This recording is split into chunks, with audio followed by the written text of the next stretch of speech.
गोरखपुर नाम का एक गांव हुआ करता था। उस गांव में ज्यादा लोग नहीं रहते थे। उस गांव में एक गर्भवती विधवा औरत रहती थी।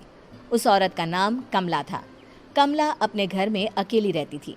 उसके पति की सारी जायदाद उसके नाम हो गई थी, पर सभी गांव वाले उस औरत को मनहूस औरत समझा करते थे और सभी उससे नफरत किया करते थे। एक बार कमला राशन की दुकान पर खाने का सामान खरीदने जाती है।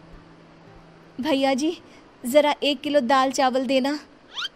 अरे हाय हाय हाय हाय हाय हाय! अरे मनहूस औरत, मेरी दुकान में अपशुगन करवाने आ गई क्या? हैं? चल जा यहाँ से। मैं कुछ नहीं देने वाला हूँ तुझे। भाग भाग यहाँ से, चल जा, निकल। भैया जी, ऐसा मत कहिए। मैं गर्भवती हूँ, मुझे खाने की बहुत जरूरत है। मुझे खाना दे दीजिए। दुकानदार कमला को वहां से धक्के मारकर भगा देता है। तभी कमला रोते रोते उस गांव के किन्नरों के इलाके में आ जाती है। गांव वाले किन्नरों को उसी इलाके में रखा करते थे, क्योंकि वो लोग किन्नरों को पसंद नहीं करते थे और उनके इलाके में रहने से मना करते थे। तो किन्नरों ने उसी गांव में अपना एक इलाका बना लिया था। जब किन्नर लोग देखते हैं कि एक गर्भवती महिला रोते रोते उनके इलाके में आ गई है, तो सारे किन्नर कमला के पास जाकर उसका हाल पूछने लगते हैं। क्या हुआ बहन, तुम्हारी गर्भवती अवस्था में इतनी बुरी हालत कैसे? तुम रो क्यों रही हो? तुम डरो मत, हम तुम्हें कोई नुकसान नहीं पहुंचाएंगे। तुम शांत होकर सब बताओ कि हुआ क्या है। मैं कमला हूँ। मैं गांव के दूसरे इलाके से आई हूँ। 2 महीने पहले ही मेरे पति की मौत हुई है। मुझे गांव के लोग मनहूस मानते हैं, क्योंकि मैं विधवा हूँ और गर्भवती भी। वहाँ के लोग मुझे खाने के लिए कुछ बेचने के लिए भी तैयार नहीं, जिससे मेरा गुजारा नहीं हो रहा था। कोई बात नहीं कमला, हम तुम्हारा ख्याल रखेंगे। किन्नर लोग कमला को एक खाली घर में रहने के लिए जगह दे देते हैं और उसकी देखभाल भी करते हैं। कुछ ही महीने बाद कमला अपने बच्चे को जन्म देती है, पर अफसोस, कमला बच्चे को जन्म देते ही अपनी जान गंवा देती है। जब सब किन्नर बच्चे को देखते हैं तो बहुत खुश हो जाते हैं, क्योंकि वो बच्चा भी किन्नर ही था। कमला ने एक किन्नर बच्चे को जन्म दिया था। अब इस बच्चे की देखभाल कौन करेगा? हम तो इस बच्चे को गांव के दूसरे इलाके में भी नहीं भेज सकते। और तो क्या हुआ, इस बच्चे की माँ नहीं रही तो हम इसे पालेंगे। अब ये हमारे इलाके में रहेगा, हमारे साथ रहेगा। फिर वो किन्नर उस किन्नर बच्चे को गोद ले लेते हैं, उसका नामकरण कराते हैं। उस किन्नर बच्चे का नाम शक्ति रखा जाता है। देखते ही देखते शक्ति बड़ी होने लगती है। उसके रंग रूप बहुत सुंदर थे। वो बहुत सुंदर किन्नर दिखती है। एक दिन शक्ति एक किन्नर से पूछती है, माँ जी सुनिए ना, ये गांव के दूसरे इलाके में भी तो लोग रहते हैं, तो हम वहाँ क्यों नहीं जाते? हम उनसे अलग क्यों रहते हैं? शक्ति, क्योंकि वो लोग हमारे जैसे नहीं, वो लोग हमें पसंद नहीं करते, इसीलिए हम उनसे अलग रहते हैं। क्यों? वो हमें क्यों पसंद नहीं करते? मुझे एक बार उस इलाके में जाना है। मैं एक बार वहाँ जाकर घूम कर आऊं। शक्ति, खबरदार, जो तू उस इलाके में कभी भी गई तो अपनी जान नहीं गंवाना चाहती तो उस इलाके में कभी कदम भी नहीं रखेगी, समझी? इतना कहकर वो किन्नर वहां से चली जाती है। शक्ति उस किन्नर की बात सुनकर बहुत रोती है। माँ जी, ऐसा कैसे कह सकती हैं? उन्होंने इतनी सी बात के लिए मुझे इतना डांटा। अब तो मैं उस इलाके में जरूर जाऊंगी। फिर एक दिन शक्ति गांव के दूसरे इलाके में चुपके से जाती है। ये लोग तो हमारे जैसे ही इंसान हैं, तो ये हमसे नफरत क्यों करते हैं? जब शक्ति उस इलाके में पहुंचती है तो गांव के सारे आदमी उसके रूप से मोहित हो जाते हैं। वो लोग ये अंदाजा नहीं लगा पाते कि वो किन्नर है। शक्ति की सुंदरता देखकर सारे गांव वाले उसकी तारीफ करने लगते हैं। तभी गांव का चक्कर लगाने गांव के जमींदार का बेटा हर्ष वहां पहुंचता है। हर्ष भी दिखने में बहुत सुंदर होता है।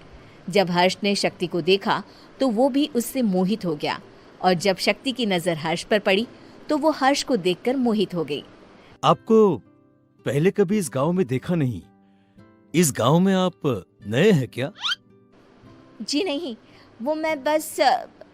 तभी शक्ति बोलते बोलते रुक जाती है और मन में सोचने लगती है, अगर मैंने इनको बता दिया कि मैं दूसरे इलाके से आई हूँ तो वो समझ जाएंगे कि मैं किन्नर हूँ। इसलिए मुझे इनसे झूठ ही बोलना पड़ेगा। शक्ति हर्ष को कहती है, जी हाँ, मैं इस गांव में नई आई हूँ, यहाँ अकेली रहती हूँ। वैसे आप कौन है? आप भी इसी गांव में रहते हैं? जी हाँ, मैं इस गांव के जमींदार का बेटा हूँ। आपको किसी भी चीज की जरूरत पड़े तो आप मुझे बता देना, मुझे अच्छा लगेगा। ऐसे ही शक्ति और हर्ष एक दूसरे से रोज मिलने लगते। वो दोनों अपने प्यार का इजहार करने एक दूसरे से मिलने जाते हैं। तभी शक्ति का पीछा करते करते एक किन्नर वहां आ जाती है। शक्ति, शक्ति, मैं तुमसे बहुत प्यार करता हूँ। मैं तुमसे शादी करना चाहता हूँ। क्या तुम मुझसे शादी करोगी? हाँ हर्ष, मैं तुमसे शादी करूंगी, पर मैं तुमको अपने बारे में एक सच्चाई बताना चाहती हूँ जो मैंने तुमसे छुपा कर रखी है। तभी उनके बीच में ही वो किन्नर आ जाती है। शक्ति, तेरी हिम्मत कैसे हुई ऐसा करने की? वो किन्नर शक्ति को खींचकर गांव के जमींदार के पास ले जाती है। हर्ष भी वहां शक्ति को बचाने के लिए पहुंच जाता है। जमींदार शक्ति और हर्ष के प्यार के बारे में सुनकर गुस्से में आ जाता है और शक्ति को गांव के बाहर निकालने की सजा देता है। शक्ति ये बात सहन नहीं कर पाती और कुएं में कूदकर अपनी जान दे देती है। जमींदार हर्ष की शादी गांव की एक लड़की से करवा देता है, पर हर्ष इस शादी से खुश नहीं होता। शक्ति अपना बदला लेने के लिए मरने के बाद किन्नर चुड़ैल बन जाती है। अब मैं इन गांव वालों को नहीं छोड़ूंगी, अब इनसे मैं अपने प्यार का बदला लूंगी। किन्नर चुड़ैल गांव वालों को परेशान करना शुरू कर देती है। एक बार वो रात को गांव के खेतों में पहुंच जाती है और वहां आग लगा देती है। सारी फसल जल के राख हो जाती है। जब एक आदमी रात को उठकर देखता है कि खेत में आग लग गई है तो वो वहां पहुंच जाता है। वो देखता है कि खेतों के बीचों बीच एक किन्नर चुड़ैल खड़ी है और वहां खड़े होकर ताली बजा रही है। गांव वाला किन्नर चुड़ैल को देखकर बेहोश हो जाता है। जब सुबह उस आदमी को होश आता है तो वो सीधा जमींदार के पास जाता है। अरे जमींदार साहब, अरे वो किन्नर चुड़ैल ने मेरी सारी फसल जला दी। अब मैं क्या करूंगा? क्या होगा मेरा? जमींदार चुड़ैल किन्नर का नाम सुनते ही सब कुछ समझ जाता है। अब वो बहुत डर जाता है। उसी रात को जब जमींदार डर के मारे अपने कमरे में सो नहीं पाता, तभी वहां अचानक से किन्नर चुड़ैल आ जाती है। किन्नर चुड़ैल जोर जोर से जमींदार के आगे खड़ी होकर हंसने लगती है और ताली बजाने लगती है। जमींदार उस डरावनी किन्नर चुड़ैल को देखकर बहुत डर जाता है। तूने मेरे साथ बहुत बुरा किया, अब मैं तुझे जान से मार दूंगी। नहीं नहीं नहीं नहीं नहीं, मुझे माफ कर दो, मुझे मत मारो। मैं कभी ऐसा दोबारा नहीं करूंगा। अब तुम जो बोलोगी वही मैं करूंगा। ठीक है, मैं चाहती हूँ कि किन्नर इलाका गांव के इलाके से जुड़े और गांव का कोई भी आदमी किन्नर समाज से द्वेष ना करे, उससे नफरत ना करे, नहीं तो मैं सारे गांव को मार दूंगी। और तुम गांव में एक नया कानून बनाओ कि अगर किसी ने भी किन्नर समाज को हानि पहुंचाने की कोशिश भी करी या इनसे भेदभाव करने की भी कोशिश करी तो उनको कड़ी से कड़ी सजा मिलेगी। हाँ हाँ हाँ हाँ, मैं ऐसा ही करूंगा। तुम जो बोलोगी वो मैं करूंगा, पर मुझे जाने दो प्लीज। तब वो किन्नर चुड़ैल वहां से चली जाती है।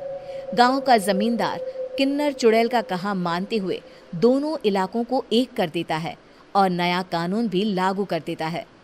तब से वहां किन्नर समाज और बाकी गांव वाले शांति